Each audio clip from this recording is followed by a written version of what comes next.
Tamalapea sa iya fea Lesa fulu ay iyomea Wa alanga mai Iya for imay Fa alongo mabay O sauninga iya May anamuayo Tamatua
Ele tuan ne fiafi ile suafa manu malo Yesu Keriso ya be ma ua fai masui o le mantou team o le Amapera for Christ ya por so atau mai o Keriso ya mai Wellingtone ya ilalo o fa malunga le Local Kingdom TV channel ya mātou te ofa lofa ma whātalo whatuai Samoa ya mai o maunga mawalunga se io nei whātalo whātafoi pa ia mawalunga o le talalelei o na tūlanga whālu Filipina e whātalo whātafoi le tāpua inga mau ea sia mātou e kālesia Bitone Samoan Assemblies of God ya ile sua yo sunga il fafenga ya mai oka mo faltua ya mai se foi ya nei o matua malo malo ya pasta apile mo se matua ya felila ponti ya fele ai mai se foi le kalesia ya fatalo fatu foi se tasi foi o agonanga ya po le se tasi foi so atau mai au kilani ya sunga fa fenga ya tiu ya ba selifiti sei pele mal faltua ya ana ya mai se foi chapua inga le kalesia we mouth patalo fat foi ba anga malava haingo Keriso o mai masani ya le Global Kingdom TV channel ya tu sai malenei au nanga patalo fat foi il fa fenga ya Mike malfaltua ya Sarah malnofwan ya also foi mauna ya motu fa fene ya mato ngalwe fantasia ilalo lei fa malu ya mi ya ile ya al netu la ya tuinatu malfa lolo isia wo ya fionga ya taile sasa ya nate sa ya se stalo ya amataile o tanto san o le tato fa so el ne fiaf Tata wifo matitalo. Whaataitiele ta mai lua lofa malo banga lelei. Hallelujah. Wei tai mai se o mato wola umwhai fwoi o mato auria mai ni a fiafi. Ai mai se o nei aso whaapitoa le atuai. Ia mato Paul Kalama whaatatitia o le vai aso. O le nei aso le aso wa ato whaina le atua no nei whamoe pe na iai le so tanga. So atau mo Keriso whaftaita ma te mai se o mato wola mwhai fwoi o na uria mai ia le ngata fwoi na wa amataina le tua manuia o le viiga e foʻi iā te oe le faatoga atu lenei afiafi le alie ia lofa mai lau faauʻuga matou te manaumia i le molimolina atu lea le aliie o lau upu lenei po i o matou tagata le ngata foʻi lea le atua lau faauʻuga foʻi ai latou o maua mai lenei polokalama ma faalogologo mai lenei polokalama lenei afiafi o i foʻi nisi le atua o maua i ni fanoanoaga le aliie matou tatalo ia aga lelei pea laufia faamafanafana matou valaau lea le aliie matou faia mea uma i ne maualuga i pea lo viiga ina atia no matou faataovā no Iesu o le valaau atu ai amene ma amene. Praise the Lord, hallelujah. Ya patalo fatu ya le fionga ta ile sa selnia fiafi e so fatalo fa tai na lo sei fua wa pa tai fo ile tuona ne ia noa amen ia wa sa wai fo ie no fo atu ai ma ya wa fa so ne fiafi. Hallelujah. Ja. Tai la vai lo sunga toina. After for niam no fo na ta se lua ne fiafi. Ya wale au nanga le ampera for Christ. Ya itu sai male tanto faso ne fiafi. Ya sa mol tanto tu si pai tau ne fiafi ya le amaua mai le ile. Tu se perfecto Isaia lona mata au po lua. Ia la faitawina le fai mua o le fa ia o le tatou tusi faitauna nei afiafi o le mea na vaaia i Isaia le atali o amota ia Yuta ma Yerusalema o aso e ngata ai e o ina fatu mawina ai o le maunga o iai le fale i tumutumu o atu maunga e wha mawalunga ina foi e sili ia i maunga. Ona ngā solo ani ai lea o nu uma iai. E o mai lava nu e tele malatou whaapeane. O maia tātou ae i le maunga o Iova o le fale o le atua o Iakopo. Ia awa o mai foi o ia ia te tātou Iona ala. Ona tātou saba vadi ai lea Iona ala. Awai al watu le tula fono ai siona. O le afionga foi a Iova a Jerusalema e whaamasino foi o ia inu ese ma o iatu inu e tele o na latou tu ia lea ia latou pelu e whai maua mea o suoto sina o latou tau foi e whai mapolo e te waivine e le si iatu le pelu e le tasino latou te le to e awa o foi i taua. Ia familia mai le tua tu sa ma le feitawina o la na fionga ia foi pea matu mau ia te ia lona vi inga e fa mau mana ia le vano anga le perfetta pe on tanto feitawina nei fiafi ai ole a falala se fa so al nei fiafi pe lolo se fa so al nei fiafi ile fosi faitau le ta ua o le aso e ngata ai. Ia o le tātou whasoa fo nā nei a fiafi po le tātou o tū nei a fiafi o aso e ngata ai the last day. Ia, the last days. Ia o le malo angala Isaia. E pei o le tātou faitawina atu iai. Whai mai o le teimi e whātuina i e Iova le malu i lunga o le maunga. O nau mai leo tangata o le lanulangi manu ese. La tau te sa ili mai i le ainga o Iakopo, po le atua o Iakopo. Ia la tau te tāpua iai. E peila o na iai le tala mai a Isaia nei e fiafi. Ai o le talitonunga ono le la tātou tala noa i le whaaspaitau le ta ua o aso e ngata ai.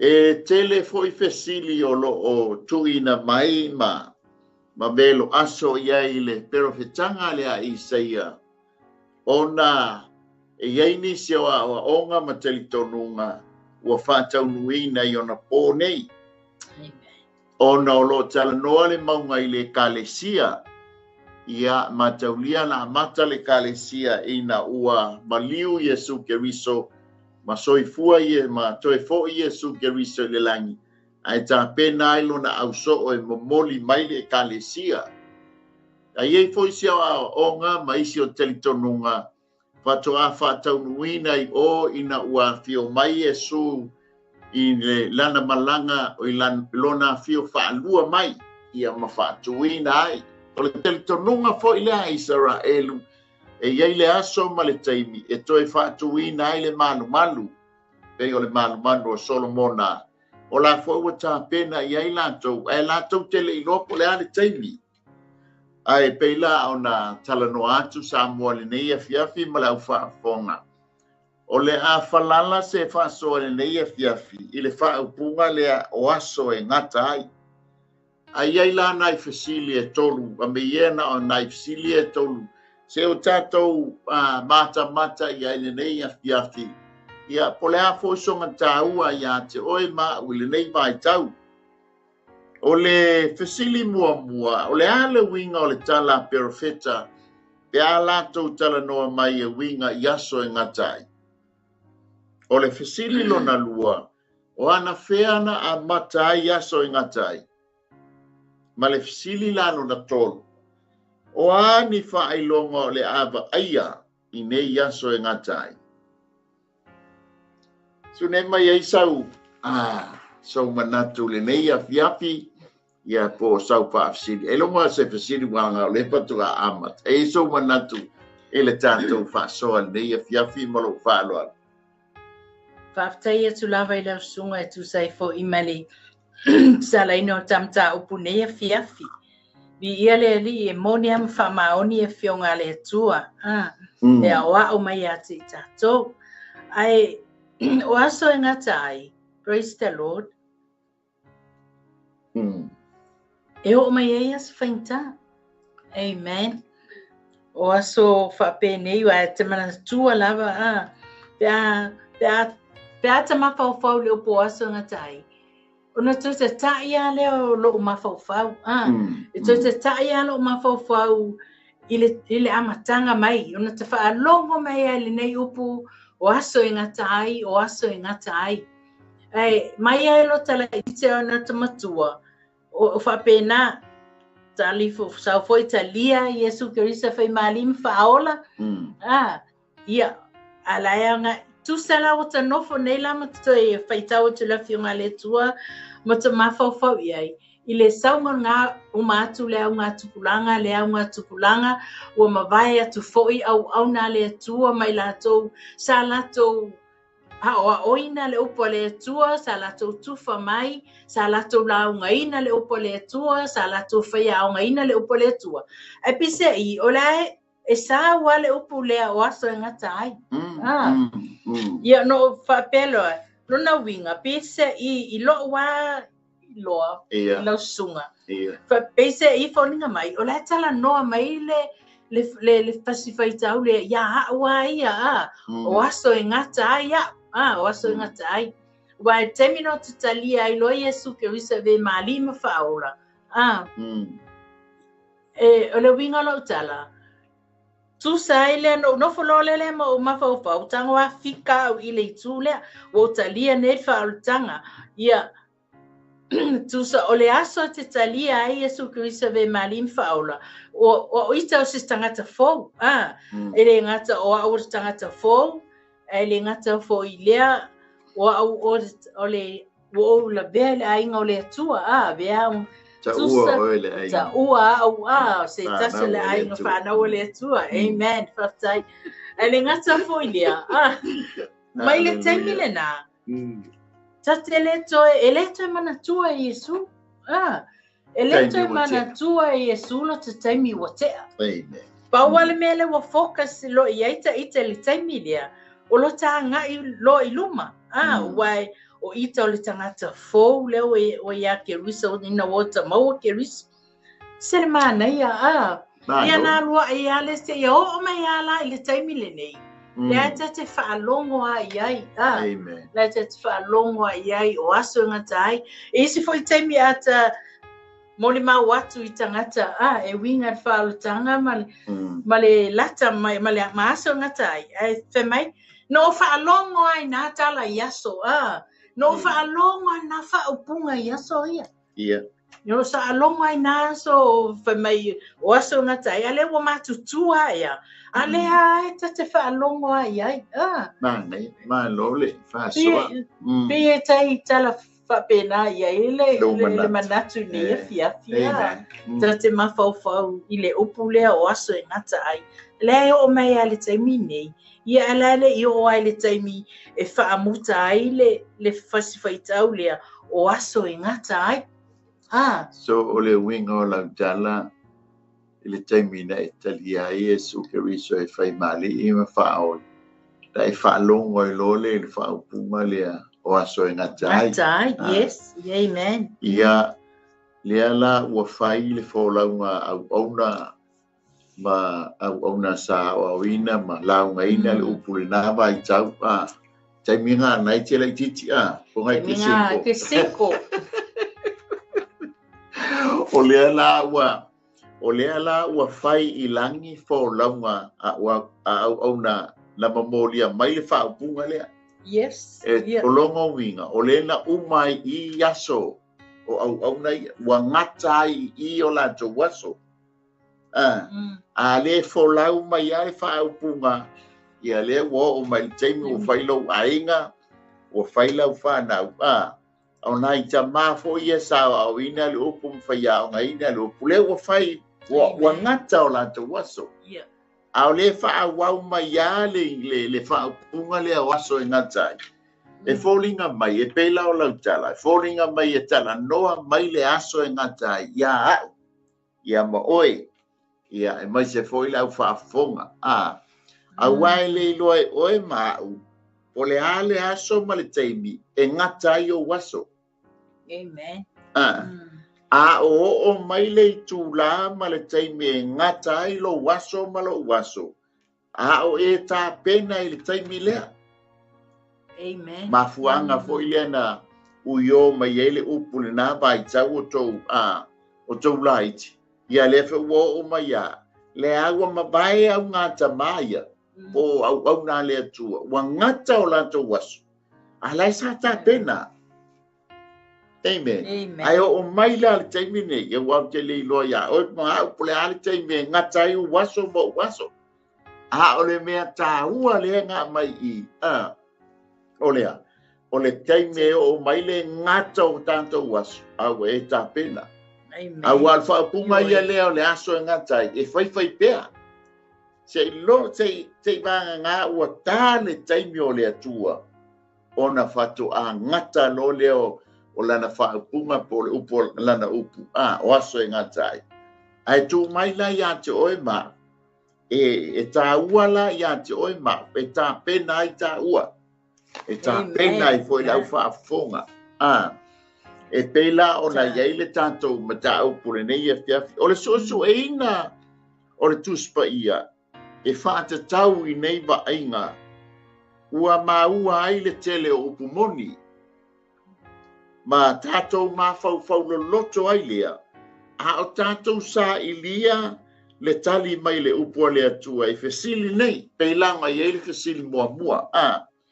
Le ale winga o le tala perfeta pe ala tu tala noa mai e winga i aso e ngatai. I le whenga inga tuai, ua tele taimi tātou te ma ua ai whaupunga nei o aso e ngatai, o aso le ngataanga, ia po aso a muli. O whaupunga e tutusa lelei, e whaatatau fo'i nei whaupunga, i nisi o taimi o le tala whaaso le pita o le tangata. Sa masani o na so tai perfecta I mea nei o ua atofaina vai ta ua fo ia aso ngantai o aso ua tofaina I por kalamia le tua o le vainga fa O le vainga wha perfecta a le atua, o lona winga, o le atua o le wha vau. O lona winga o le atua o le wha vau, e le wha atakula aina i le taimi. E ui lava o le atua e ngā lue i le taimi. E tusa ma le sila mai a le atua. E sila mai le atua i le taimi ua tea. E sila mai le atua i le taimi le nei. E sila fo i le atua i le lumanai. Ina wafsootai la perfecta ma le atua. Sa lato wa ainga whaalinga e o i le whaavau. O le mafua angale ma sani ai o na langa ina whaatasi. Ai upa perfecta i se whai upa e tasi pea. O mea e whaatatau i le taimi ua tuanai. O le taimi nei ia whaapea fo i ma le lumana. O lo tala no mai pe telu ia i tātou e whaapea. E fōlinga mai ele i malama ia i ele i malama i taimi uma perfecta ia lātou waloanga. Ai sa lātou sa ili mo le winga wa lātou upu ma lātou sifo i ma le whiringa i le atua po i oba i le winga ma le taimi po le mai tau. Pe o lātou waloanga mo lātou lama tangata. Ia po lātou foi taimi. Po lātou tūpulanga foi, ia po tala noa mai inisio tūpulanga o i le lumanai. Sa whaalia ia i lātou o perfecta. E le ngata ia lātou tūpulanga, ai whapea foi au ngā tūpulanga muli. O perfecta e wilava o tangata o lātou taimi. Ai sa lātou perfecta ai. Ai sa lātou tala noa mai foi mo taimi uma i le upumoni.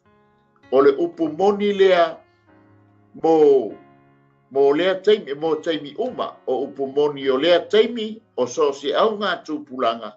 O le upumoni i le nā taimi, o le upumoni mo le taimi le nei, o le upumoni la mo le lumana.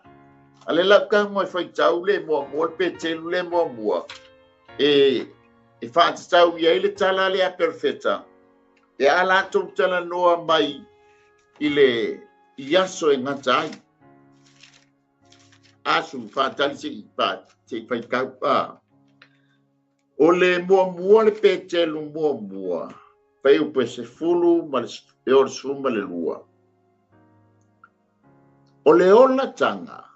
Lea na tausa ili iai, ma sue iai o perfecta. O e na valo ia mai le alofa tūnua, e o ia te o tauna. O e na sa ili, po o a fea o na po, ma le winga o na po, na whaailoa mai e le ngango ke riso, sa i to tonu ia te ilatou, ina ua mua i whaailoa mai o tīnao ke riso, ma le mamalu e muli ane ai. Sulua, na whaalia mai ia te i lātou, e le ona o i lātou, a o i tātou, na lātou tu ina mai ai ia mea, o mea ia ua whaamatala ina atu nei ia te otou e i lātou, o e fola atu le tala lele ia te otou, ma le anganga pa ia, ua awina mai le langi, o mea ia e nau iai le au angelu, i le fia mata iai. Pa mai leo le lua le pete lue, mua fai opo e luas purma le tasi. Ia mua i loa le nei mea, e le se valo anga o le tuspa ia, e faa matala fuaina. Awa e le o le loto tangata na tuu mai iai le valo anga mua, a o tangata pa ia o le atua na tala ina mai ina ua o Sofia e le anganga pa ia. So la o le fesili la, le ale winga o le tala perfecta na lātou tala noa mai ia iaso e ngatai. O le winga o le tala, sa lātou tala noa mai e winga i le taimi, e le ngata fo i lea, o le upu ma le whaalinga mai le atua, e le ngata i o lātou taimi, a o tātou taimi. Le alai whai mai ai, ia le mua le pētelu. O se mea sa lātou sa ili ai, inga ua lātou au mai le whaalinga. Na lātou fia i loa po le ale taimi e tau nu ua ia so ngata ai. O mai foi le au angelu, sa lātou fia mata, po le a tonu ale taimi e ngata ai ia so ngata ai. Amen. Amen. Le ala ona pai mai lea. O se va ainga wa le tuspa ia. Wa faalia ai ai tātou o le taimi po o le faitau o le tuspa ia. Wa vai ina i ni vaenga se lua. Mua o le taimi ua mavai. Lua o le taimi le nei. Pai mai lea. O le taimi ua mavai. O le taimi mai a tamu se o mai le sa taulo po Keriso. O le taimi lea ua mavai. Ia peta ua whaperitania o le former days. O le sa taulo se o mai le taimi lea o tātou iai maanga i atu le lumanai. E ta ua la o le taimi nei ia po le last days. Longovinga mai a Keriso se o mai o tātou taimi se o atu le lumanai. O le la ta ua o le last days ia po o aso e ngata ai. Le la fa mai ele salamo e iwa sfurva e poe fa. E tusa o le awa onga ma le firial tuspa ia. E fa pe tusa i luma o le atua. Le aso e tasi. Ma afe o tausanga. Ma le afe o tausanga. Ma le aso e tasi. Le la tala no mai ele salamo e iwa sfurva i upoe e fa. A wā tusa i o uluma, le afe o tausanga, ma le aso ana nafi. Pa mai leo le lua pētelu e torfa e pe valu, ai awane i lilo i ante o taule au pelele nei metas, e tusa i luma o le ali i le aso e tas, ma le afe o tausanga, o le afe foi o tausanga, e tusa ma le aso e tas, o le alanga ma iei le tala le a perfetta. Ona la tau te iloa por kalamea le atua e tu tusa i luma o le atua le afe tausanga ma le aso e tasi. O le aso fo i la e ngatai. E isa whafsili ta i le asasa ia poso manatu fo i tusa ma le tātou whasoa na inga le weye. Whaftai atu i lau sunga, mo le tala ina mai o a fionga le atua. Me pena i ari tapo kalama po i le whasoa nei a fiafia. Me o nai wha autuina lava o asto i ngata ai. O lona tā ua foi. Amen. O le tati tā pena iai. Wa o le aso pe a o mai. Ia, tātou te le mawhai un tātou so lai. Ele mawhai fo i e tātou on tātou la lafi ai. Ele mawhai fo i e tātou on tātou te e atu. Ile aso pe a o mai. E whaftai le atua o lo iei lavala na fionga. E whapena o na whaatonu mai ma o i tātou ina i tātou wata mai. Ili finangalo le atua. Ai o sepe silia whamon mole i lau sunga.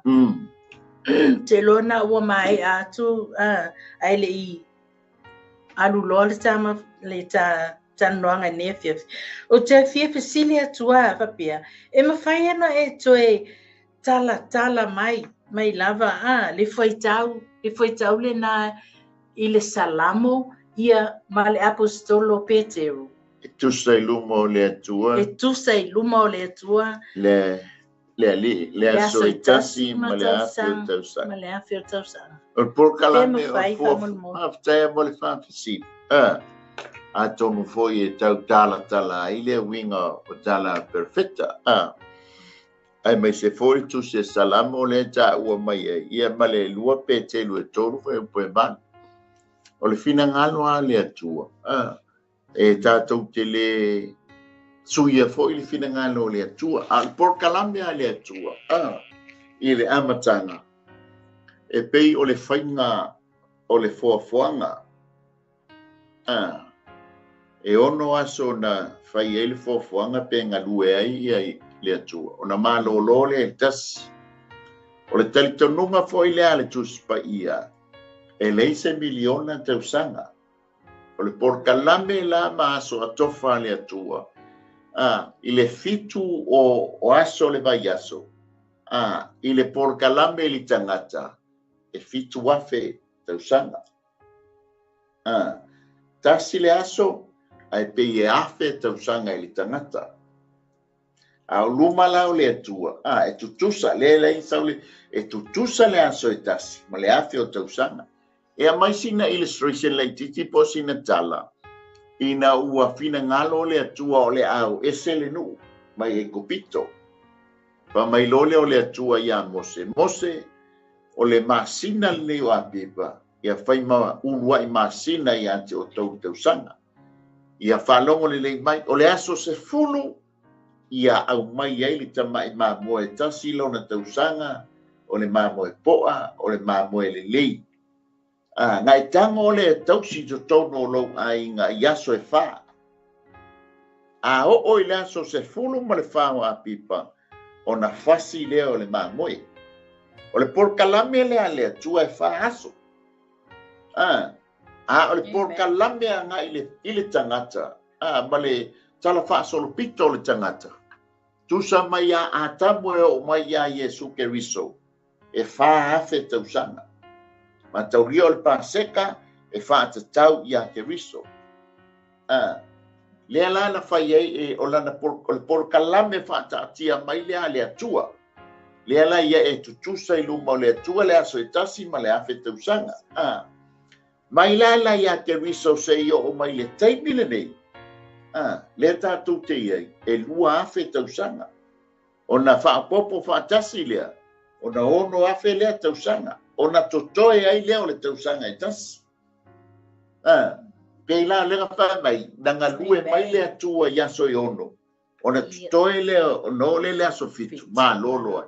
So al porkalame la nai pei o na whai mai ai ia le tātou whaasoa nei a whiapi. Ia pe ua malama le whaasili. Ia.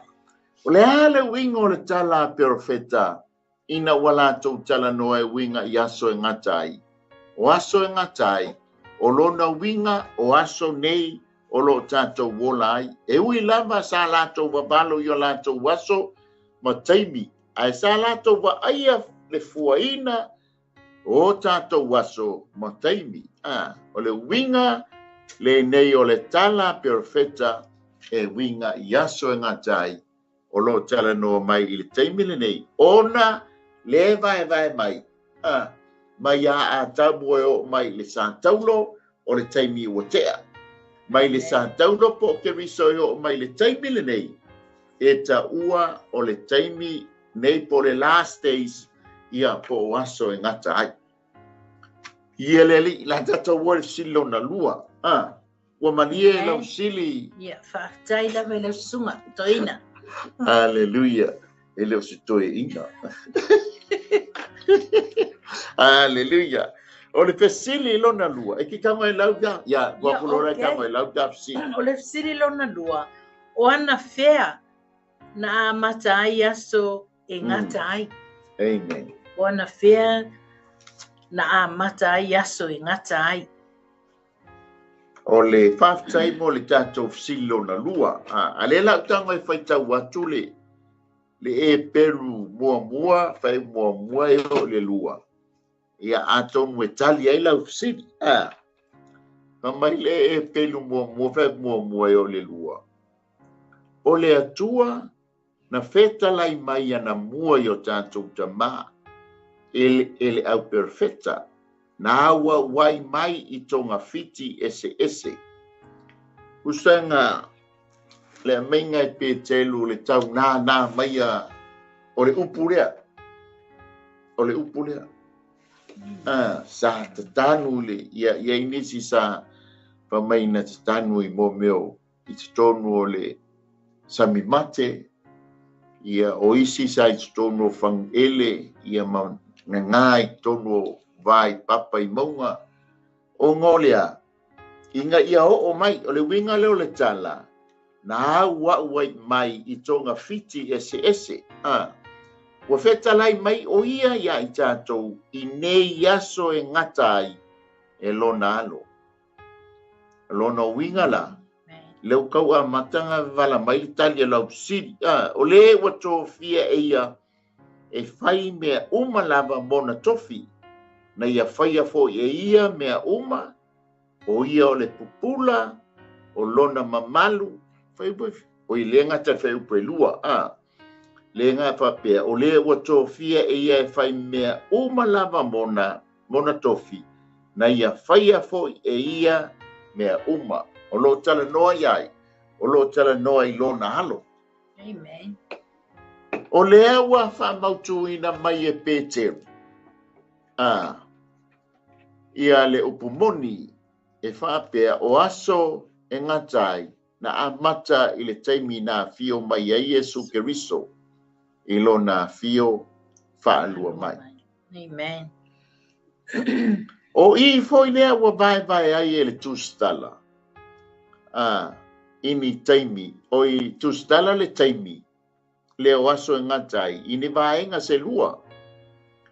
O le taimi ua mabae, e whaatusa i taimi uma mai a atamu, e o ia Yesu.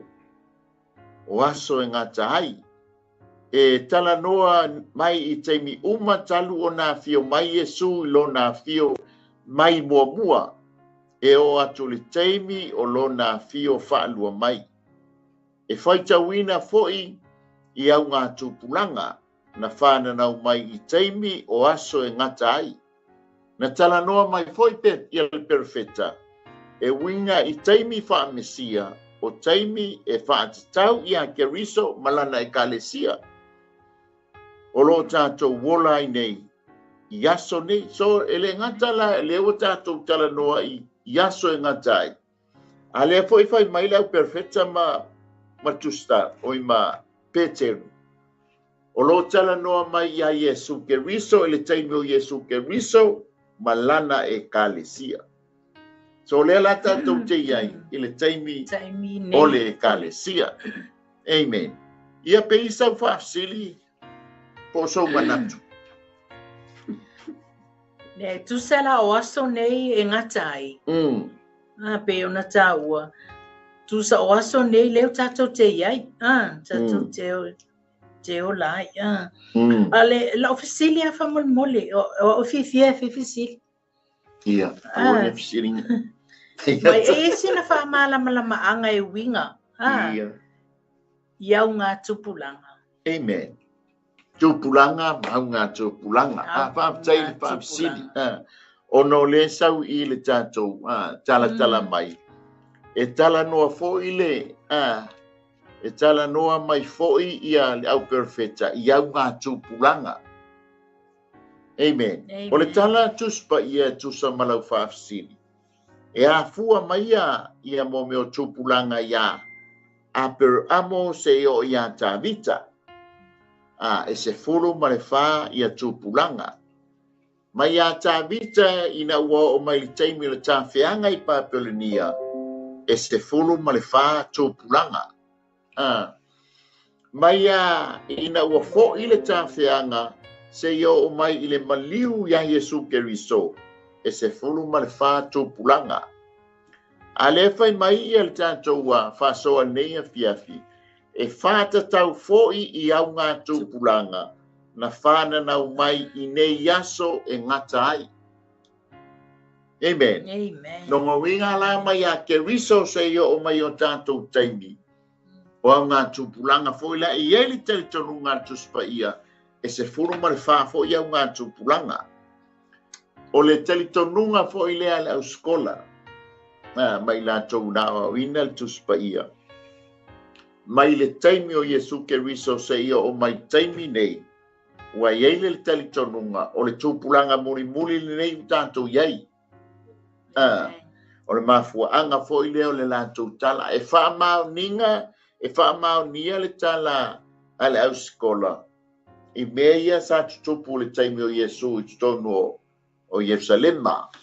I le taimi na wa uma na tahale sa mala a Pilato wai u le whamsinonga o le a whasa taulu Iesu. o ngā amo mai lole Yesu Keriso o le Santaulu. O le awala le a ngai I Kolkota. Pe a ngai le mea Satan ta Pasataulu ai mamaliwa Yesu Keriso. Pa mai le talitonunga ai o na mata iai wana wo o iai. Me ta uo le awala le ta uo o Via de Rosa. Po o le The Way of Sorrow. Ia po le ala o puapuanga, po le ala o whaingata. Na ui a Yesu Keriso. Mahamono na sa taulo. O ila le awala le o Via de Rosa. E iai mo mea ta uo mo meo stations. O no fuanga. O no fuanga. Lena wa o e tolu ya no fuanga po station is. Le la ye mo meo o whamanatu. Sa pa ua Yesu Keriso. Mahamono na sa taulo. E iei 4 years ia mo station na o le mea sa tano ai ina watu. Afu ia Yesu. Ai te wa sauta mai ta I suafa ia Veronica. Ma le solo. Mo solo ai no na afu. Le ngata fo ilea. O le si nofuanga. O le nofuanga sa waile kurene. Ile soani ia Yesu le amoina la o sa taulu. O stations la ia. E se furu ma le wha. E o ai o le nofuanga na. Ile nofuanga tau wa Yesu Keriso. Au mai ilalo le mea laina. Ia ile lea foi. Il simanga pa mai sa taati. Ele tino Yesu Keriso. Ia moli mai loi lona tunga man. O le talitonunga lana. E wha mautu wa ile tala o le au o skola. E se furu ma le whātu pulanga. Mai a Yesu Keriso se ia o mai o tātou teimi. Ai o fo ila wano wo o iei I petele ema. Ia ile no fuanga tonu a le na wha pena whana wa Yesu. O to tonu la sa mai spacing a. E iei le meo le fetu la iei. E le lima la ni ave. E se furu ma le wha ave o le fetu. E tala noa fo ila I mo mea o au ngā tupulanga. E wha feta iai I le alo le atua po Yesu Keriso. Amen. Mai a Yesu Keriso le tupulanga na se yo o mai o tātou au ngā tupulanga. Ua uma o na wha mamaina. Ua uma o na wha mang. Sorry, uma o na wha mangaloina nga sala uma o tupulanga. Amen. Amen. Ua uma o na whaila wami. Ua uma o na e talia Yesu Keriso. O na tau wami o tonuina lo leo oe. Mataulia o lea ua uma na tau wami o tonuina oe e ala la ilana ilona tongiola. A o lo wola wha mamaina ma lo wola wha payaina. O lau ngā nuenga na e kangwa taunga e kangwa e look after leilau lau tau wami o tonuina. Ele wha pe maliu Yesu Keriso tau wami o tonuina oe tau wami o tonuina ia o nga e ka alo lola i ele vale. Ai o le mafuanga lea. Lea nga i eile alofa ta ua o le alofa tu no Yesu ma le alofa wha pale. E ta ua e a foia. E au ngā lale alofa pale. Mo oe moa. Lea nga ili teimbe te pa uai tātou wha le tonu ai. A le alofa wha pale leo le atua e mawhai ai ona e salamo ma u salamo. Ma tātou toe whaia le afo te talo le whaatanga. Ina ia, toe whaafo wina le tātou maftanga. O le winga la na o au ngā tupulanga peo ne whaafsiri ai. Ile nei e whia. Paua pāmaria ina lo whina Amen. Ia, ia le la tātou mai le vaenga. Tonu. O ngai whai poila si te leo le vaenga le. Ai mana ia poila walele. Le taimi. O le fesili lo na tonu. O le wa uma atu le fesili mua. O le ale winga o le tala perfeta ia so ngatai. Le la wa maua le unga. O na sa vai mai e la tau le taimi.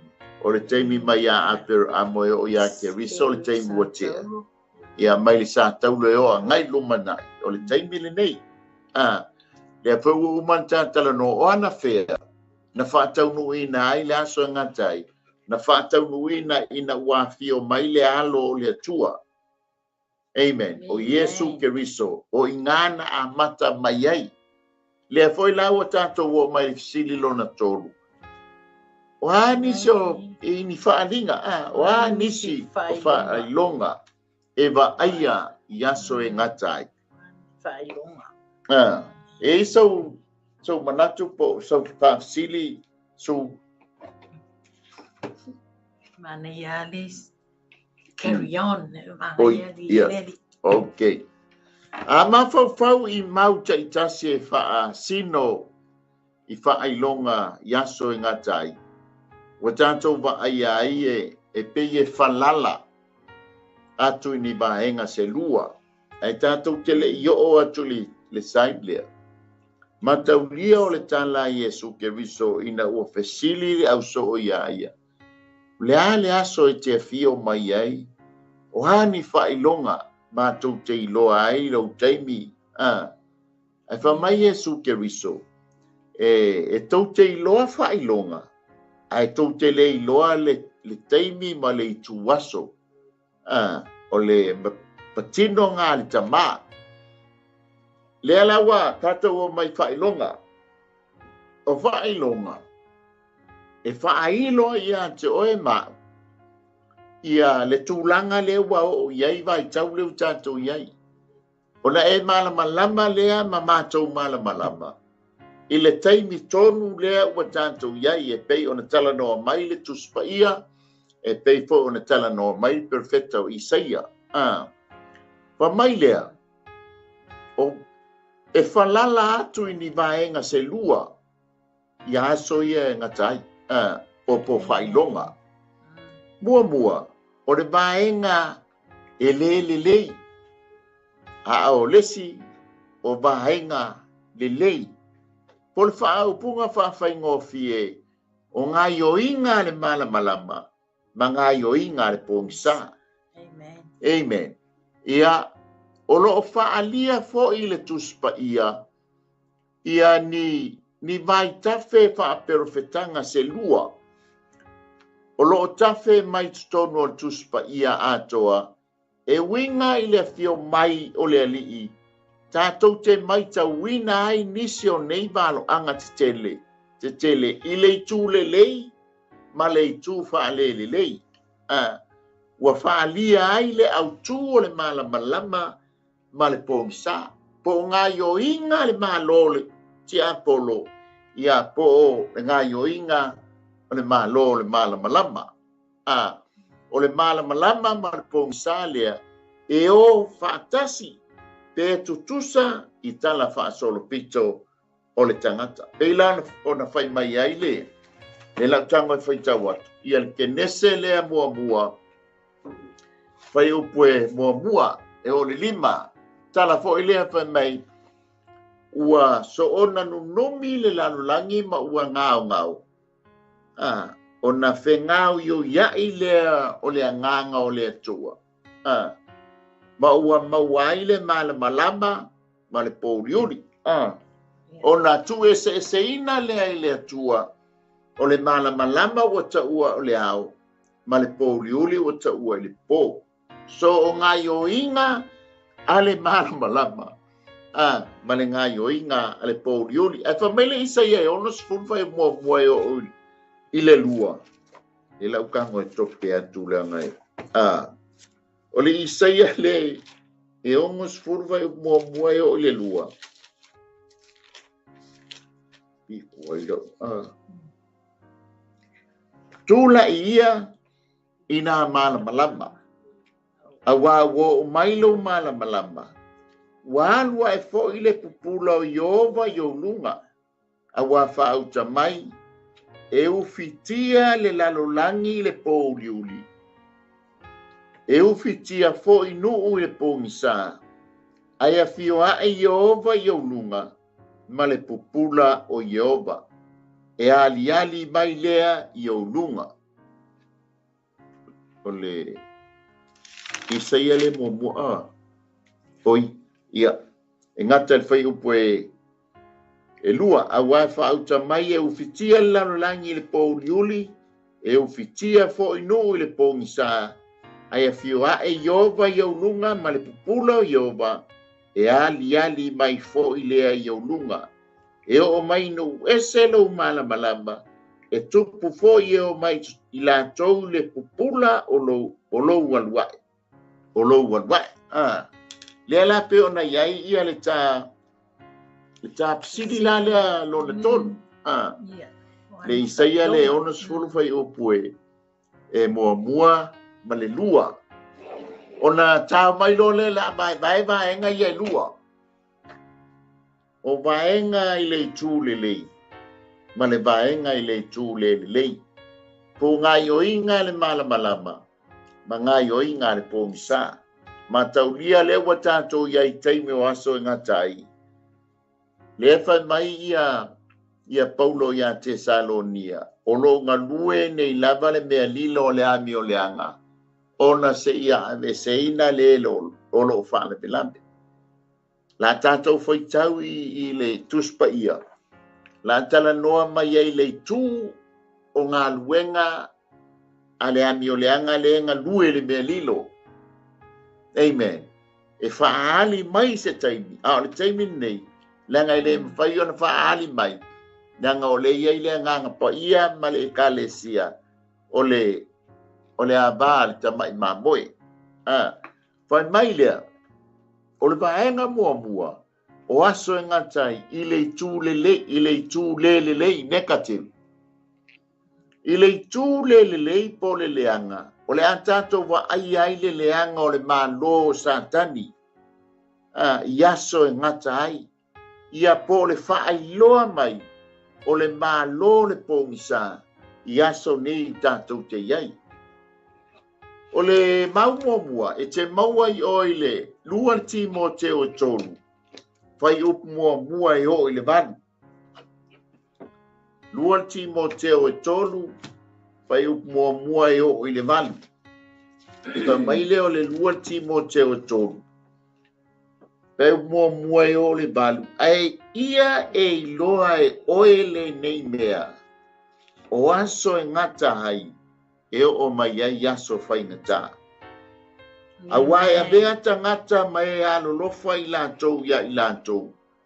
O e mana na o i tupe, o e loto vii, o e wha mawalunga, o e upuleanga, o e le wha longo i mātua, o e le wha fitai, o e a mioleanga, o e le loto a inga, o e tu mabaenga, o e wha tua upua, o e le ta ofi mana o le tino, o e wha sa wā, o e le alolofa i tangata mi o le lei, o e wha lata, o e so ona whai, o e ua wha fete ina, o e ua tele le mana o i mea wha fia, ai le aise mana o i le tua, o e ua peisea i wā mi o tua, a o le mana wa i le mea, wa lātou te ena, fa mai lea o Paulo ia Timoteo ia e alo ese lava i tangata whapea.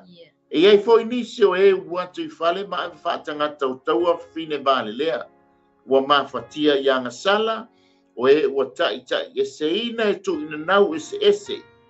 Wa hao ina e lea au noa. A e le au mawhai o na o ina i loa le lei. O le upumoni. Fiwe hao le upo le tua. A lei ma se whaalongo. So, awana popole ia ile au na le tua. Baua le mea whai le tātou ngā nuenga o le awao. O le upo le tua. Alanga o le whai mai ei e fiu tātou e awao. Ai le au mawhai o na o ina i loa le lei o le upumoni. Pa mai lea whapei o yani mai a Mary. E wa te e ia mose, e whaapea foi i la tauia o na te i le upumoni o tangata ua loto leanga, o e ua le whaamaoni i la le whaatua. Pe so, pe so, whawhitai mo le tā upu. Mm. E se le tā ua ia te au fo i ero le neim tā upu. Ua e pēla ona e sau noa i le lua Timoteo le na lau mai ni. O le mea nai e whi mai, a ia e loa i oe le nei mea. Pi o lai tau mai fo lele i te tau wana tau wana i loa fo ia o i loa, ia e i loa, ia tātou i loa, wa oaso e ngatai, ia e o mei ati whangatā. Pēla o le vai tau nei o tātou iai. O tātou iai ai aso whangatā. E fo inisi au na mori mau le whangatā, o so i fuanga ma leo langa. Ai whawhitai le atua, o le tuspa ia. Ia e pa mai le whionga le atua, o tuspa ia o malawa e mai le anganga o le atua ia. E au ngala lea e a oa o ai tātou, whaatonu tātou, whaapoto ai tātou lea. I le ami o tonu o le atua. Awa a tātou usita ia ma tātou whaia le whina ngalo le atua. Ia e whapena ona, Nā hei, Ve foi tātou, ai whamai le whaswhaitau nei ai whamai. Ina ia, tā pena ai me tātou molea, mō ngā luenga le lei umalawa, i le whai upuna. So, e whawhitai ai lai le atua, wai, pei foi ona tā ua mai le lisi te le, ale nana sa lau mai. Ia e ale whai mena, nai whai umai a whamai, ia, tātou alu ese ai, alu ese ai. E leo whai mai le whai upupe whape mai le atua, ia e ita ai, aua le, e mai le alai whai mai pau ale mea, ai ai whawhitau le mea leanga o man whale tonu, ia alu ese ai oi. Ia mokua alu. Sabari, alu, ia ale le whaila na alu, tu se alu ese ai. Tu se awa ne iu ai te ese awa le join in ai manatu ma mea whapena i le ia whapena ona wai. Mā nei, whaatai le manatu ni fia, tei foi le whaasoa. A ia e loa le nei mea, o le tāua i o lou loa o le taimi. Amen. Ia e loa o taimi nei tātou te iai, o aso e ngata ai, whamai lea, e o mai ai aso whai ngata. So e whaitau atu lea i le tusi lena whaitau ina le luati mo te o tōru whai mua moe o le vana. Ai mā whau iei o le te la vea, e leo la vea, a le te tātou te ola ai tūlanga. Ai mai siale mea whamai, e ua tele le manao i mea whaafiafia, a ua le aise manao i le atua, ma taulia o ngā ioinga ia, o ngā ioinga o le mālo o le pōngsa, po le mālo o sātani. O lea fo ia sau le mālo le sātani, mana au, ina ia tau mawhai, e mimilo o ina ia e ola i tūlanga ia wa le lau mai i. O na vea leo tātou matangata o lona mālo. Ai e malama i le tuspa ia. O vai taimi nei o aso whaingata, e leo tai whaingofia aso nei. Amen. Tala noa mai fuise tasi o dokta o whaia onga o lo iai. I le tūlanga le ia whamai e se furu ma le lima afe pastor leave the ministry. Ai sea, wa whaingata tele. O Isus foi lai to tonu o le lanto watunu ai mai se le au asia. Wa matua whaingata tele. Whamai le lanto tala. Empty stomach, no money. Waala na empty le stomach, ona wale ai se tupe. Ona whailo le la tau mo meo mo e isi tangata. Mo mea ta o whaapolonga ina o le mativa. O tangata i lolo e la tau i o tangata mativa, le tangata mativa. Ona olo lea whaapolonga. Aisea, ona waso whaingata lea tātou te ia i aso ngatai, o le simea. O le mea ta ua whaasa moa e pe whātau ingo tangata, e tele ai mo me o tamaita I whanau tine, te tulou, te sfuru whātau sanga ngai sfuru banu. Ia ele ai lo se tupe, ia na abe lola ia la whātau o tātou whanau tine. Lea wa tupu I ona pōnei, ona o lea, ona o aso whaingata. Ai wa maile nei a fiafi, a e mata mai whaitau iai, o le tātou te ola I tuai ngā tangata ia, na I mawhau lea, e le o se mea mai le atua, a o mea o le mālo le ti Apollo. Lea lai a mai ai le lapta inga, manu ele I o mai le vāla au lau soifua molo wola, manu fo I le ingata o waso mo waso le neila lulangi. Tātou alo e se ai. Longa winga tātou aua tātou te whaia. E foi whapea maritus pa ia. Ia e te e atu le fili.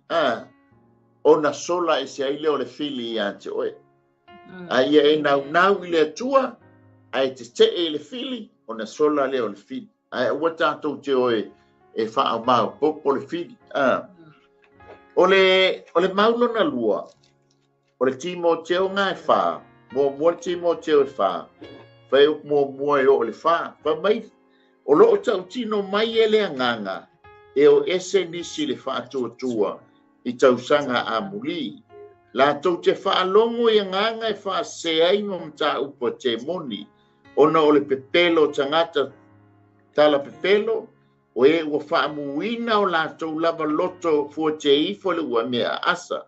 La tau te vavau ye whaia wā, ma whaasa isi me ai, o mea lava ua whaia e le atua, ia talia ma le whaafitai, e I la tau ua whaatua, ma la tau loa le upumoni. O lo tau tino mai e le anganga, e o ese nisi le whaatua. E iso manatu, so ne malea fiafi. Lo tau tino mai e le anganga, o le anganga leo le atua, solo na winga, e o ame ia e fola mai e le atua pi o ngata anga, o aso e ngata ai, wa ona ese a ona o feta lai mai e le anganga o le atua, o ia e ana whaupunga e a whai efe mai e iai nise o ese, tatel tonu fo iai e antanga tau ese whatutua Tusai, Ia so amuli. E tusa o le whawhangu mai a tātou. Ia e mai se foi o se whamalo si foi au nā le atua. A whai wa hape le mele I tonu o lau ngā nuenga. Leanga o le whai mai e tus whai tau le tātou whai tau ina. Piwe au I le upu. Ai le ma whai ana wai mailo na loto ina ia I loa le upu moni. O le mafuanga foi la le lefa mai e tau tino mai e le anganga. E o ese ne sil whātua e tau sanga amuli. Ia a whaifu e wawa I atua u mai le lau tele o lea a inga se tulo. Ia na e mawhau le leli. O aso ni utato iai. O aso whaingata. O aso e ngatai. Amen. Ia e mataulia foi. A wale turia. Inga wanga sala le tangata. Na tā pēnā e le atua foi le ofu e wha ofu ai a tamu eva. Amen. Ai ono o ngā ioinga le ti Apollo. Ma taulia o le tū le lei o ngā ruenga I ale pousa po ngā ruenga le ti Apollo. E peila o na iei le lua pētelu e tolva mua o le valu. Mua le pētelu e wha, whai o mua o le wha. Ia, o le atao manatu e tolu. Tai le asasa, te iso fina ngalo mtau pre, le maulo na lua. De ai whaftaira. Ia, pa mai ia le lua pe telu na e tolu whai mua ia le ale whai tau atua, au I atoa, na whai mua. Pa mai whai mua le lua le pe telu e tolu.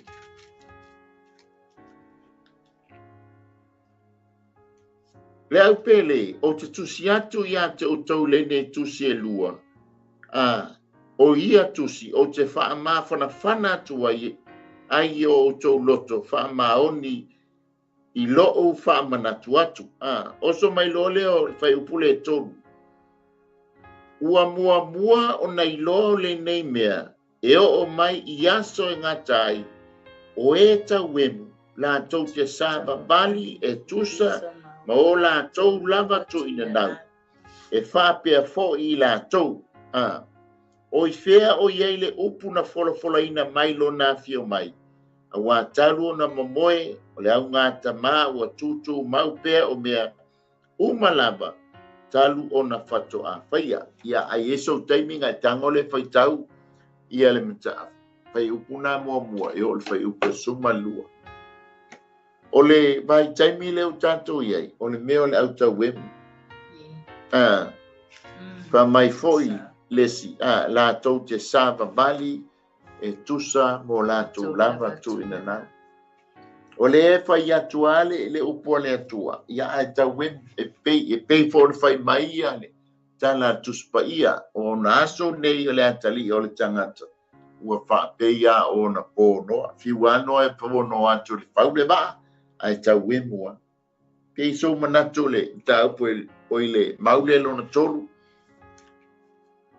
Pei kau koe fia fo ipo. Nei, ia, ok, la tau. Iakopo I lima,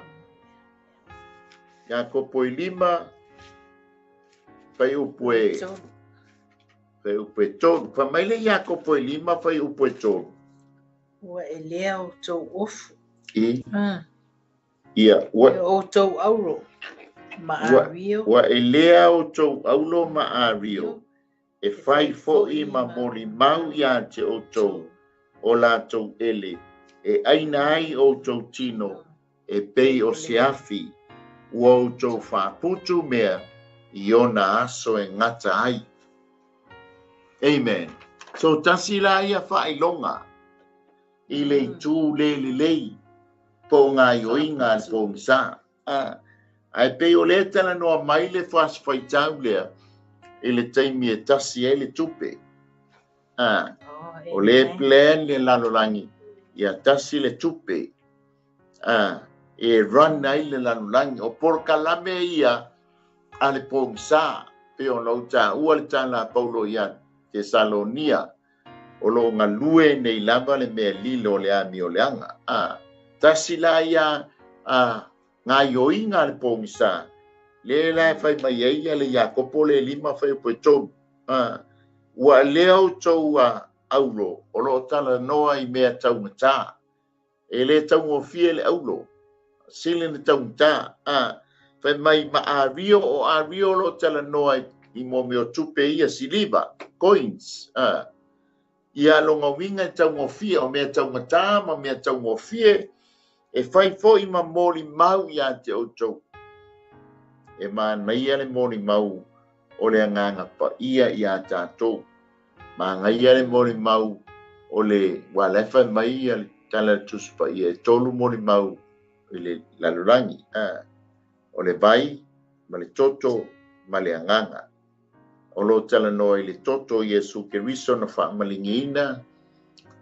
O le vai, e whaamamaina ai tātou o le anganga. Ia o le anganga pa ia. O le vai o lo tala no I le upo le atua. I ngā. So e te whaalongo le upo le atua whaamaina ai tātou. Ma le toto Iesu Keriso e whaamangaloina ai a tātou wanga sala. Ma le anganga pa ia na te whaamautu I whaafai ina. I tātou sio le tātou whea ngai ngai wala le anganga pa ia. O mori mau la ngā. O mori mau le langi. O le tamā alo ma le anganga pa ia. A le lai whai mai I e whai fo I ma mori mau ia te o tau lea le ele o le oloa lea. Amen. Ai ma laia le tātou talia o Iesu Keriso. Ai whai mali I ma whaola. Walaba le whai mi tātou mori mau. Deango le teime e tātou talia ai o ia. O na tūsia lo leo tātou ngoe le tūsia leola. La tau mai le tātou lima. Le mau e lima. Le mau e lima. Mau e o mo mo le yo ane lo fa pe suma valu. Ma le lua spun ma le lua o lo tala noa mai I le sau le Antikeriso. O le anti Keriso, o le winga o le ua whaafiti i le tamā ma le alo. Fa mai le mo le Ioane whawhai upo e tolu. A o nganga uma o le tautino ua maliu mai Yesu Keriso i le tino, e le mai le atua i lātou, a o lo le anti Keriso lava le nei, o tau whaalongo ai, o le asau, o lo iai nei lava i le lalolani. O le anti Keriso, o le tangata na te whaafitia, le tamā ma le alo. Amen. Amen. O le tangata foi na te whaafiti, ma le talitonu, na thio mai Yesu Keriso i le tino nei, ma maliu. E te lona wa e iloa, ia isi tu ainga e le talitonu, ma taulia, e le talitonu ngai le talitonu i le tamā, o i le alo ma le nganga pa ia. Ai ngā o le tamā, e foi talitonu nga, e talitonu i le tamā, ma le alo.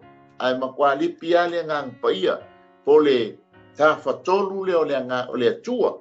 Ia o nai a te oe le faitalia, nai fo ia te oe le filifilinga. A o le fai mai ia le mōmole Ioane luwe pesuma le vanu ma lufu lua. Ma le mōmole Ioane whawhai upo e tolu. O anti Keriso lange keu whapea. Whakua a peo mai le anti Keriso ina ua avele ka le sia. Le lefa mai tala tuspa ia. O le awa tato wola ai i taimi yaso e ngata ai. Amen. So ai whaalongo la i stangata na te whaafiti i le tamā i le talitonu i le tamā, le talitonu i le alo. O lona winga la o le anti Keriso. A foi le te whaalongo i se whai mai e le talitonu ia Yesu Keriso na maliu mai le tino le nei. Lona winga foi la le anti Keriso. O le maulo na ono o le negative side, te maua le mātai o lufu whawhai koe man. A wai tutu mai Keriso pepelo, ma perfeta pepelo, e whaia whailonga ma vāvenga te tele, e whaase ie ua filifilia, pe a whaia ma whaia. E te maua foi le mā reko sifuru maltonu, tai upo e lua sifuru male lua. E tutu mai o whailonga ia, i aso e ngatai, leo tato iai, na iloa lea, o oile ngai oinga le pousa, po ngai oinga le fili. Le tato mai le vaenga lona lua, tusa ma le tato teimi, o le vaenga lona lua, o aso e ngatai, o le itu le lei positive. I le itu le lei tato te va ai mea, o le awhaia i le atua, po le ali i nei aso e ngatai, ua whaatu langa ina mau nei, ina ia mawhai ai, o na tātou malama lama. O le pelu na mua whai mua o le lua. O lo o tala noa mai, ua whetalai mai le atua ia i tātou i nei aso, e ngatai, e ala i lona alo o Yesu Keriso.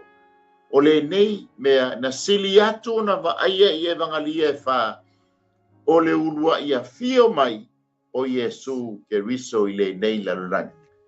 E iso fina ngalo, sunema pe, paua. Carry on. Interesting. Hallelujah. O le maunona lua, e te maua i le yoelu e lua fe po e lufuru balu e tau suma lua. O sina summary, o le fola mai e le atua, le lilingi mai o lo na nganga i tangata uma, i aso e ngata ai. Ua wha mautu mai la e petelu, o le nganga na lilingi mai le aso Pentekoso, o le amatanga lea, o le wha taunu unga, o le balo anga a yoeli. E sau wha sili le, pe sau manatu, lingi mai le Pentekoso. Vai ina ua uma, lingi mai o le, o i le aso Pentekoso, sa li lingi mai ai le nganga pa ia. Amen. Whaamata sa iei se isi taimi, na li lingi mai ai le nganga pa ia. Paf taimo le whaafsit. Iau te loa foi wa e experiina le melea, o te tonu foi wa levana e te lieina Yesu Keriso. Na ie foi taimi na e langona ai le lingi mai o le nganga po o le whaamanianga le nganga pa ia. Mataulia foi.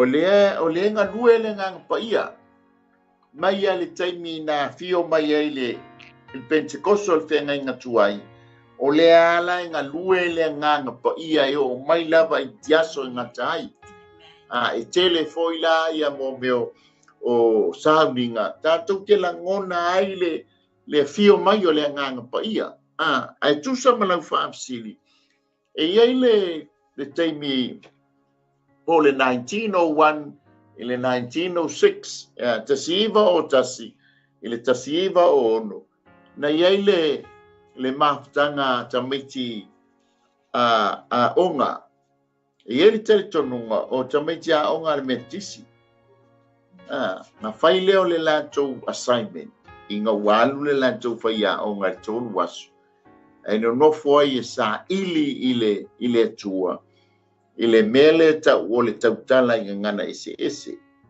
o le alo na winga pe fa foi ona fa taunuina ai te ua ni lingi mai ai le nganga pa ia na papatisoina ai le o le tamaititi se tasi o tamaititi a onga fa mai o le meuli Osman o ila na longo tala i lo le latou faia onga ia tula'i mai lo masesi malesi faia onga no ia simoa matau ma failo ona toe a puti le tulanga le wa form up le ala ia le fa ola ine ta ua fa ola ine a susa ele ia a perila ia sono o le tasiva o no anga ile tasiva tasilima e peila i le lua sepuluh century e peila o i a Susa Street e peila na toe whaola inai le talitonunga o le papatisonga i le anganga pa ia ma le tautala i ngana e tese le alana a matai o na ati fausia mai e ka le sia wha Pentecoso ia e o mai ala le taimini nei ia o mawai atu po ia nei toe ina o Billy Graham dava aia foi e ngai o mai le nganga pa ia o isi foi fai e mangalia tau uan tu spa ia o ia le tatou yo langa ni tatou te ia tatou vai te mi pen tatou mo mai Billy ia Perry Smith sauninga foi sao ia sa ma ia foi le ngai o mai le nganga pa ia ona ia o ngai le i mucha le ngai o inga le nganga pa ia e o a fo ila tatou taimi o taimi tatou te pei fo tala tuspa ia taimi tasi e tatou loto i taimi o sauni e fio mai ale nganga pa ia e famnuia ia tu sai mai lau fafsi po famnuia ina e fafsi le fiafi i sai e lua ve mo o le fa ma le mika e fa ve mo o le fa pei ona tatou faitawina il tatou tuspa tau wa fola mai e le atua e whaatuina lo na whale yaso e ngatai o le mea le nei na balo ia i seia i o naso a o ia ba ai wha balo anga mai e o yaso e ngatai pe o na uta ua le ta pena Israelu e toe whaatuina le malu i le no fuanga sa whaia i le malu o Solomona ta pena ma le povi le ta ua le tuspa ia ole povi efa pe mu ai le ilo foi pole ale taimi fa tau nuina ai e fa tau nuina i aso e ngatai langa lele uma le aso e uma o tatou aso tatou wo i le langi ai ke riona le fa upunga lea o aso e ngatai le vaenga e fa e te mau al petenu mo fe upe lima ua sa unoa le apostolo o petelu e winga i le fa o le tanga wa saunia fa ali mai i le taimi muli o e o le uina i le mana o le atua i le fa tua ia i u i le ola wa saunia e fa ali mai i ona po e ngatai te mau fo o le Roma e van su ma le balu e lufu tolu o lo tala noa mai petelu i le fa o la tanga lea o lo tala noa i le sitianga amen Langa o le papa o umona tatou talia Yesu Keriso e fai mo tatou li mo tatou faola ona faola ina le o tatou nganga a o tatou tino e le faola ina fato a faola ina o tatou tino ina ua ave le sitia. Amen. Le pa mai e seletino fa le tino e seletino fa le lang. O le taimi lea e ave ai le sitia. Amen. Tato mai lo le vaenga lona 5 o i tu positive ia po i tu le lei o aso e ngatai. Te maua le tani e lule sulfa fai mua e o le fa. O le tā ua o le taimi e au mai ai i tātou yasolo o tātou wolai o taimi wha mesia. I le nei tūpulanga i mawhai ona wha pe atu o lo ola le nei tūpulanga i taimi muli o aso e ngatai po o le taimi o le iunga. Ai whaita wina la le tani e lule spulma le lua. Ia pai up mua e o le wha. Kuai o lo whaita upa. Danielus fulma le lua. Danielus whamai. Ona po fo ia tula iai Mikaeli o le alisili. O le na tula i mai o na tangata o lonu. E o mai fo ia so vale. E leiso na tusa talu na fato atupu anu. O ia la vaso o na po fo ia. E lavea ina ai o tangata o i latou uma o e ua tusia e le tusi. E tō telefoio e mo i le fuefo le ele latou te ala mai. O isi le ola e whaamavau, a o isi le whaalumaina ma le inosia e whaamavau. O e poto foi e fe pulafi i latou whaapei o le pupula o le langi. O i latou foi o whaalili waita ngata e tō tele. Ia ami o tonu e pei o fetu i latou e whaamvau lapa. A o e tani e lue, ia e pupuni o ia upu mwhaamau whailonga ina le tusi. Se ia o iona pole i unga.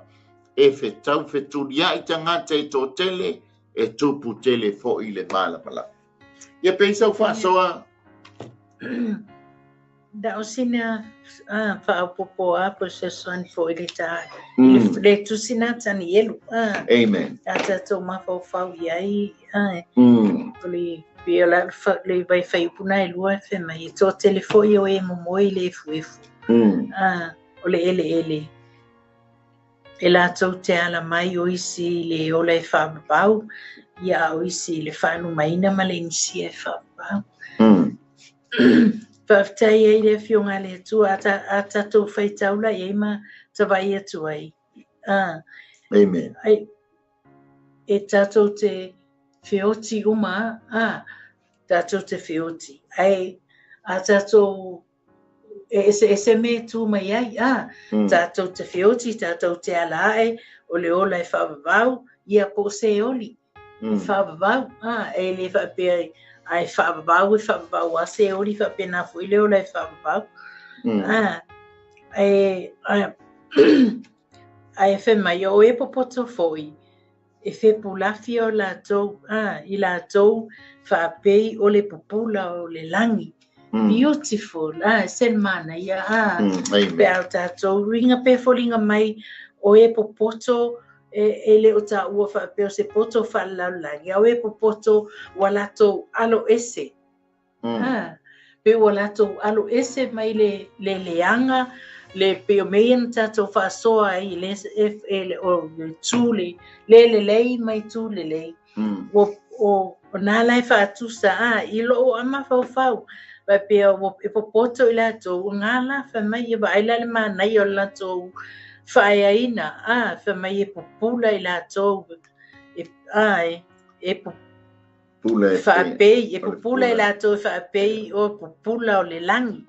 Di ia le li tawhia iai fo, tawhia iai le ano foanga, le talusanga lava lātou, ia ma le whautua le whionga le atua, ia awane i tātou alo ese mai ia fionga le atua lo o awina, ia tātou alo ese mai le leanga, ia tātou onu sai, o ame whengatā wawo o mai aso e ngatai, ia a tātou le ma losi le fionga le atua, ia e iwa tātou i se I unga e te le fia ai.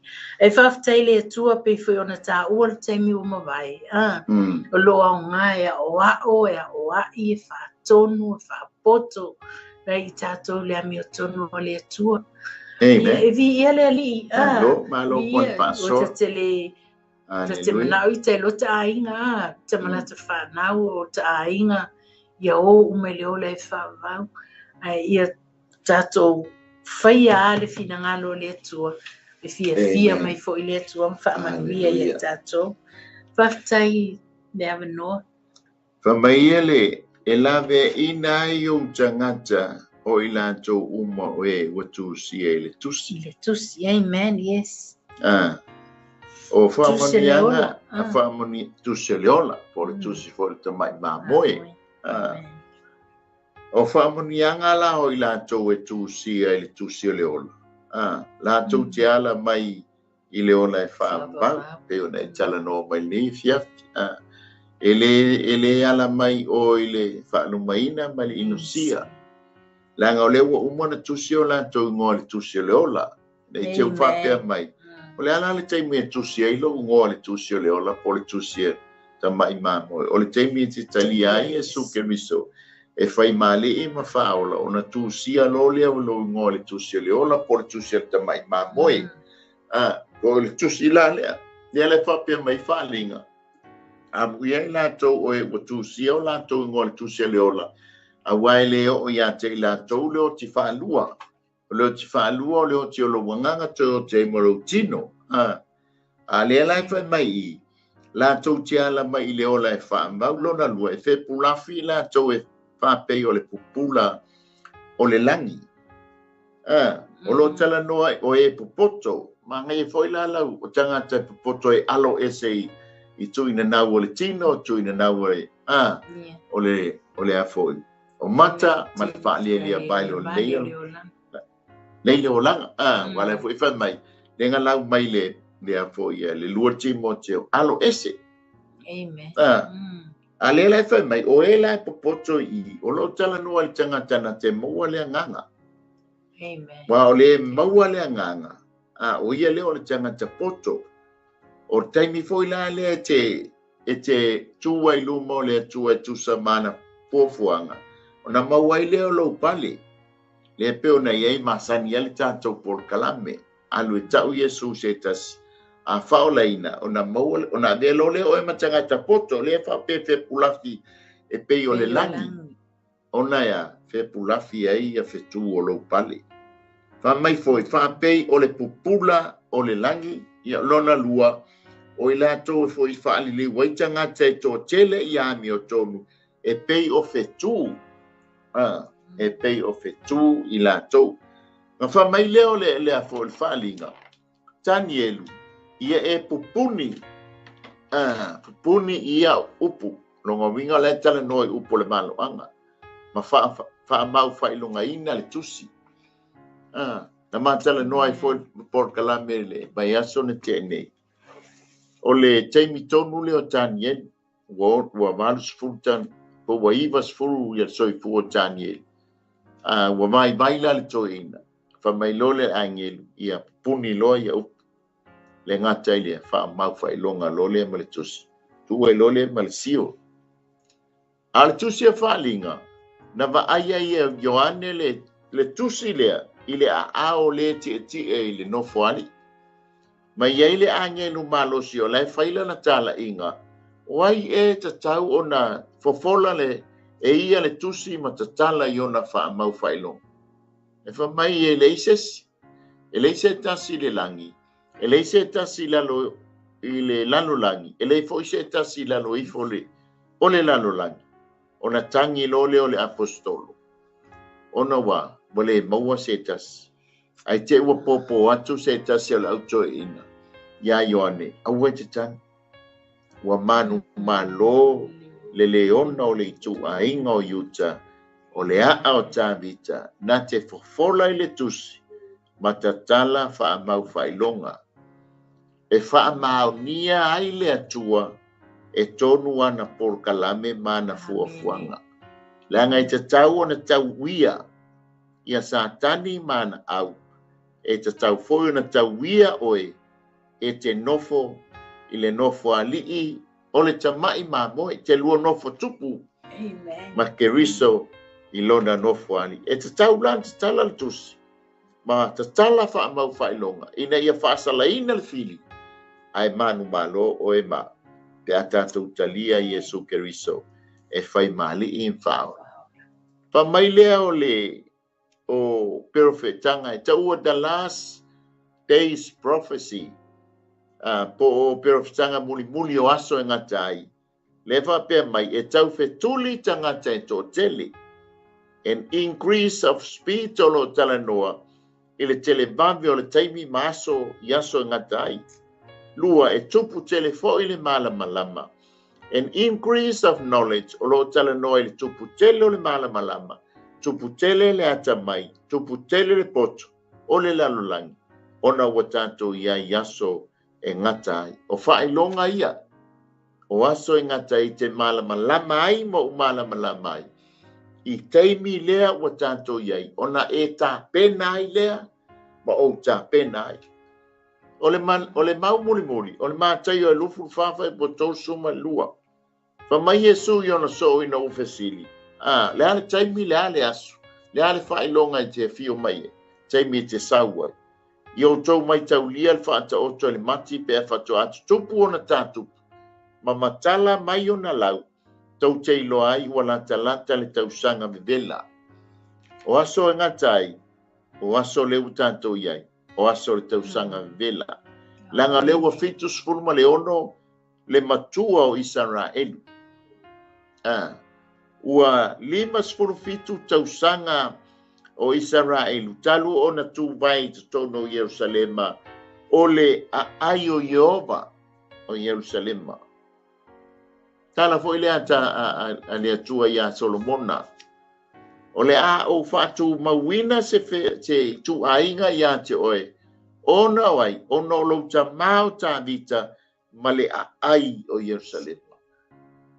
Le ala wa mata le mai taimi le nei o le u fitsfulu ona tau sanga le matua o Israel talu ona avea ma malo le fa o 5 marfitu tau sanga talu ona tu vai Israelu ma iona lau ele o Yerusalema tu vai lea amen langa o le fea ngainga le atua o aso la nei o le u tato ia yaso fainata e so manatu ele fa uina ta por kalame nei fia ia le sa mol tanto fa sona nei fia amen o aso e ngata ai amen na mafua na tala mai e perfecta ina ia maua so malama anga ma so matou malama anga e winga i le aso e ngata ai ma le taimi na whaatau nuina ai, o le taimi na fio mai ai, ia le alo le atua,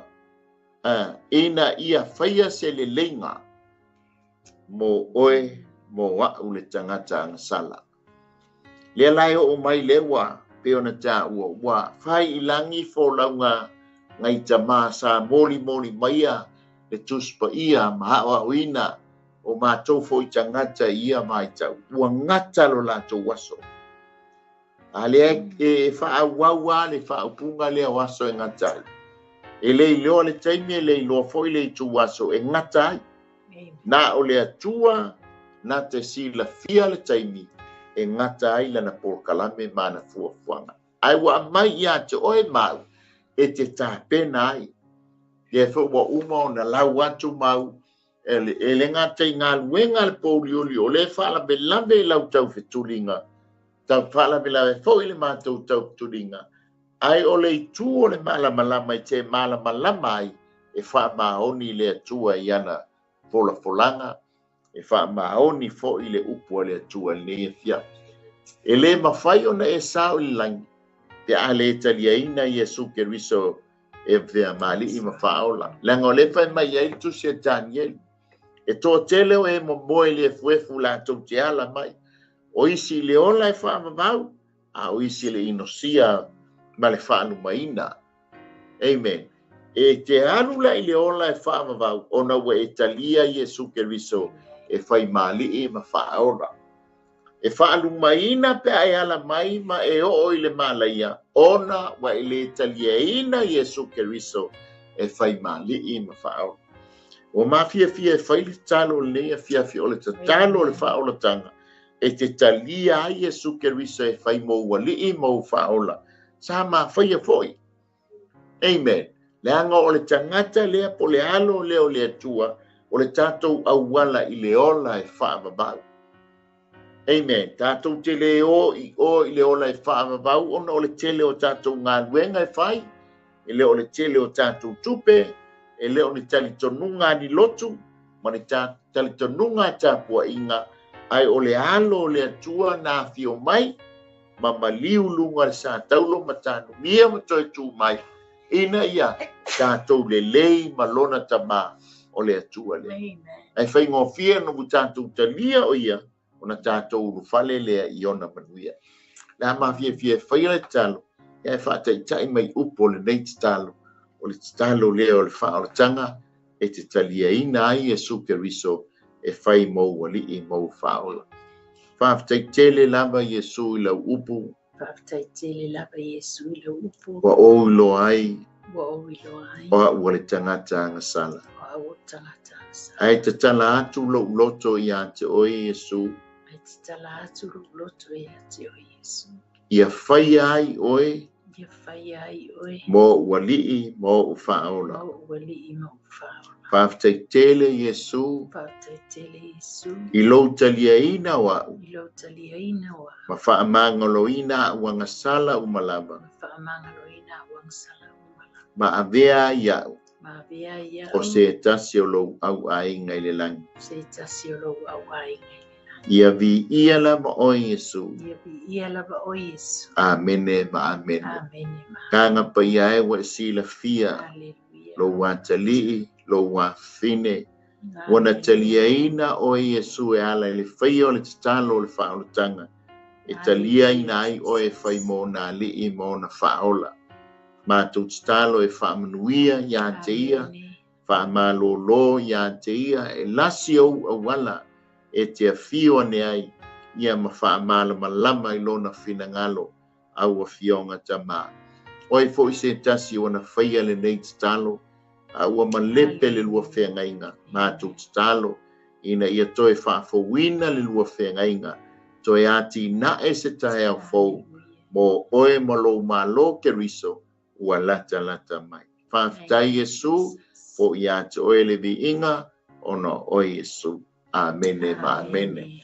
Iei vaenga e tau na e whaia, sa mātou whaia foi, mo mua, o le whaitauina o lana fionga, o le whaitau o le tuspa ia, o le whetalai mai lea o le anganga o le atua i a te oe. Amen. Lua whaisau te talo. Se maso taimi te talo ai langa o le awala lea, e te wheso o tai ai i lau tamā, oi le langi, o lau te talo. Pea ona e whaafso o tai lau tamā, ma lau tina o uso ma tua whaapine, e ala i lau tala noa, a o le atua e te tala noa e ala i te talo. Ta ule i ai o mea umaulo e mana o ai. Amen. O tātou, ia tātou te tangi wabale ai i le atua, o na tātou te mana o mia ana whaamunianga. Tolu, tango e tau Iesu se tas peila o na tā ue i e tānien. E whepulafi la tau e pe o whetua le langi. O le tangata na te lili wina, le tangata ina ia avea, ma tangata ani o tonu, ia mamanu malo ina se anganga, mo Iesu malona malo. E maua leo le pale o le oli, o ila tau uma, e maua anganga, ia pe whaolaina se anganga ilana moni mau, mo Iesu malona malo. Ia wha awhai o e tele i lotu, a lo sa ili se kalesia e te alo i te lotu iai. Ia, ai se kalesia o lata ane, o lo awa o ina i le upu, ma la unga ina i le upu o le whaolatanga. Ia atonu e vea foi le nā whaafengainga, e whesoa soani i lo uolanga mua i le whaolatanga. Ia e whesoa soani ai i nisi o vaenga o le whaolatanga, a wale tātou wola whaatalitali atu mo ia, molona pinangalo, ia molona malo, ia Samoa, ia se nā se au nanga le nei fiaf ila fo se mea ua pa o papa ia e matua atu lava na e toi momoli atu ale nganga o le whaafitai i pa anga uma lava le Global Kingdom TV channel ia ma le nei au nanga le Ampera for Christ ia o lo e whaasoina matufa ia le nei au nanga ia whaamungi atu le atua sau komeni fo le nei e fiafi ia whaamalulu atu o nei whaasa telefoni lunga ia o steimi ia o na tali atu lea ia e tusa ai ma le tātou mawhitanga la tātou whae o le talo mātou whateitele lava anganga pa ia i lo mafuta mai ma lo fantasi mai upu wa uma na luluina o e lava i te whaatupuina anganga pa ia whamuia i lo watono whamuia foi pa anga uma lava nei au nanga ia e mai se foi le tua la wauna e tusai ma le insiniaina o nei au nanga ma mangalo so mātou whale tonu whamuia i lo watono le ulfafo ma le ulfale le nei aso fo ia te oile vi ingona o Yesu. Amen. Amen. Ia tō wha soifua manuia le nei a fiafi ia le le.